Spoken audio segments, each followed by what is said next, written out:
Hello. അപ്പോൾ രാവിലത്തെ breakfast പെട്ടെന്ന് തന്നെ ഉണ്ടാക്കി കേട്ടോ. അപ്പോൾ അതുകൊണ്ട് വീഡിയോ എടുക്കാൻ പറ്റിയിരുന്നില്ല. ഇന്നും ബ്രേക്ക്ഫാസ്റ്റ് ഇഡ്ഡലിയും ചട്നി തന്നെയാണ്. വീഡിയോ കാണുന്നവർ വിചാരിക്കുന്നുണ്ടാവും കേട്ടോ ഈ ഒരു മെനു അല്ലാതെ വേറൊരു മെനു അറിയില്ലെന്ന്. എല്ലാ മെനു അറിയാം കേട്ടോ. പക്ഷെ നമുക്ക് പെട്ടെന്ന് സമയമില്ല സമയത്ത് വേഗം ഉണ്ടാക്കാമല്ലോ. അപ്പോൾ അതിനായിട്ടാണ് കേട്ടോ ഇഡ്ഡലി ഉണ്ടാക്കുന്നത്. പിന്നെ ഞാൻ അങ്ങനെ സമയമുള്ള സമയത്താണെങ്കിലും ഇഡ്ഡലി ഉണ്ടാക്കാറുള്ളൂ, അത് വേറെ കാര്യം. പിന്നെ അവന് രാവിലെ തന്നെ മുട്ട വേണമെന്ന് പറഞ്ഞപ്പോൾ മുട്ടയും കൂടി പുഴുങ്ങിയിട്ട് ഇഡ്ഡലിയുടെ കൂടെ കൊടുത്തിട്ടുണ്ടായിരുന്നു കേട്ടോ. രാവിലത്തെ ഫുഡും കഴിഞ്ഞിരിക്കുമ്പോഴാണ് കേട്ടോ ഉച്ചത്തെ കാര്യം ഓർമ്മ വന്നു. ഉച്ചയ്ക്ക് ഇനി എന്തുണ്ടാക്കും പറഞ്ഞിട്ട് ആലോചിച്ചിട്ടിരിക്കുകയായിരുന്നു കേട്ടോ. അപ്പോഴാണ് ഓർമ്മ വന്നത് ഫ്രിഡ്ജിൽ കുറേ തക്കാളി ഇരിപ്പുണ്ടല്ലോ. അപ്പോൾ അത് വെച്ചിട്ട് എന്തെങ്കിലും ഉണ്ടാക്കാൻ വേണ്ടിയിട്ട് പ്ലാൻ ഇടായിരുന്നു കേട്ടോ. പിന്നെ ഒന്നും നോക്കിയില്ല, തക്കാളി ചോറായിരുന്നു കേട്ടോ ഉണ്ടാക്കാനായിട്ട് പ്ലാൻ ഇട്ടത്. കുറേ ആൾക്കാർ തക്കാളി ചോറ് ഉണ്ടാക്കുന്ന ഞാൻ നോക്കിയിട്ടുണ്ട് കേട്ടോ. അവർ ഇഞ്ചിയും വെളുത്തുള്ളിയും അതേപോലെ തന്നെ ഹോൾ സ്പൈസസ് ഒക്കെ ഇട്ടിട്ട് ഒരു ബിരിയാണി റൈസിൻ്റെ ഒരു മോഡലാണ് ഉണ്ടാക്കുക കേട്ടോ. പക്ഷെ അത് ശരിക്കും തക്കാളി ചോറാണോ എന്ന് ചോദിച്ചാൽ അല്ല കേട്ടോ. ഒരു ബിരിയാണിയുടെ ഒരു ടേസ്റ്റ് വരില്ലേ. പക്ഷേ തക്കാളി ചോറ് എന്ന് പറഞ്ഞു കഴിഞ്ഞാൽ ശരിക്കും നമ്മൾ ഇഞ്ചിയും വെളുത്തുള്ളിയൊന്നും ഇടാതെ ഹോൾ സ്പൈസസ് ഒന്നും ഇടാതെ ഉണ്ടാക്കി നോക്കണം കേട്ടോ. അതായിരിക്കും ടേസ്റ്റ്.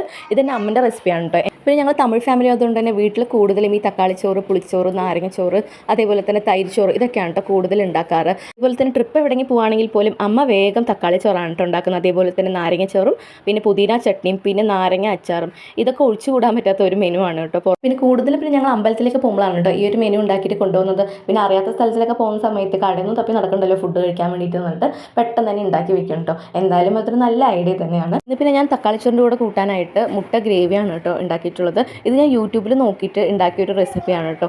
നല്ല ടേസ്റ്റ് ഉണ്ട്. തേങ്ങാപ്പാലൊക്കെ ഒഴിച്ചിട്ട് കുറുകി എടുത്തിട്ട് ഉണ്ടാക്കുന്ന ഒരു മുട്ട ഗ്രേവി കേട്ടോ.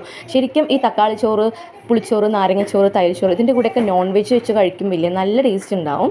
ആ ഒരു ടേസ്റ്റ് പറഞ്ഞറിയിക്കാൻ പറ്റില്ല, അത്രയ്ക്കും ടേസ്റ്റ് ആയിരിക്കും കേട്ടോ. നോർമലി ചട്നിയൊക്കെ അതിൻ്റെ കൂടെ ചട്നി, നാരങ്ങ, അച്ചാർ ഇതൊക്കെ വെച്ച് കഴിക്കുന്നതിനേക്കാളും നോൺ വെജ് വെച്ചിട്ട് കഴിക്കുമ്പോഴാണ് അത്രയ്ക്കും ടേസ്റ്റ് കൂടുന്നത്.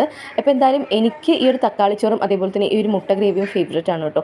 എന്തായാലും ഇത് കഴിച്ച് നോക്കിയാൽ അതിൻ്റെ ടേസ്റ്റ് അറിയുള്ളൂ. പിന്നെ ഇങ്ങനത്തെ കോമ്പിനേഷൻ ഇതുവരെ കഴിച്ചിട്ടില്ലാത്തവരാണെങ്കിൽ എന്തായാലും ഒരു മസ്റ്റ് ട്രൈ ആണേ. ട്രൈ ചെയ്ത് നോക്കൂട്ടോ, എന്തായാലും നിങ്ങൾക്ക് ഇഷ്ടപ്പെടും. പിന്നെ ഇന്നത്തെ ലഞ്ച് മെനു ഈ 2 ഐറ്റംസോടെ തന്നെ നിർത്തിയിട്ടോ. വേറെ ഒന്നും ഉണ്ടാക്കാനായിട്ട് നിന്നില്ല.